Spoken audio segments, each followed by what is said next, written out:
হয় আলী রাদিয়াল্লাহু তাআলা আনহু জিজ্ঞাসা করছে, ফাতেমা এক টোকায় দরজা খুলিস তো খুলিস কি করে?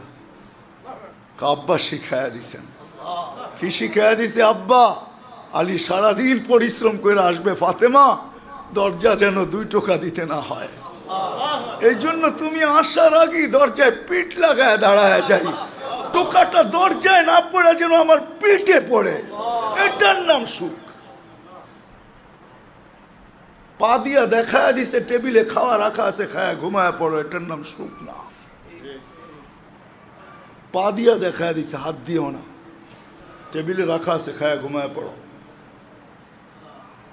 বেশি টাকাটা কি করবে না। এটার নাম সুখ না, এটার নাম সুখ না।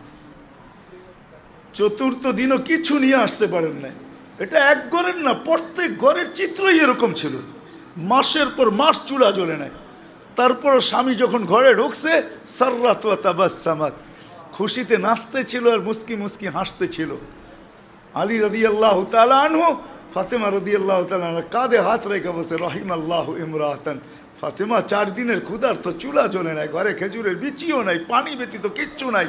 হাসান হোসাইনের জিব্বা খিদা নিবারণ করায় নিয়ে আসছি আল্লাহ রসুলের জিব্বা চোষায়া। আমি ঘরে ঢুকতেছি, তুই এখনো হাসতে পারিস আর নাচতে পারিস? বলতে নাচবো না কেন, হাসবো না কেন? তুমি তো আমার বাদশাহ।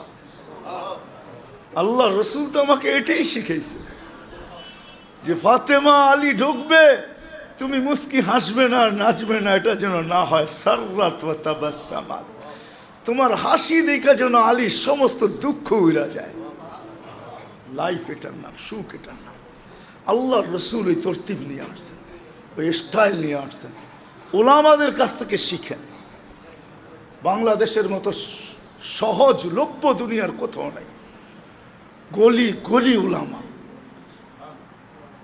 গলি গলি হক্কানি আলেম আছে, মসজিদ আছে, মাদ্রাসা আছে, মক্তব আছে, আল্লাহওয়ালা আছে। এদের কাছ থেকে শিখেন, আল্লাহ রসুলের স্টাইল শিখেন। আসেন, ফিরে আসি। ইউটার্ন নেই আমরা। যদি ইউটার্ন না নিলাম, হায় হায়, আমি তো এখন কখনো কখনো ভাবি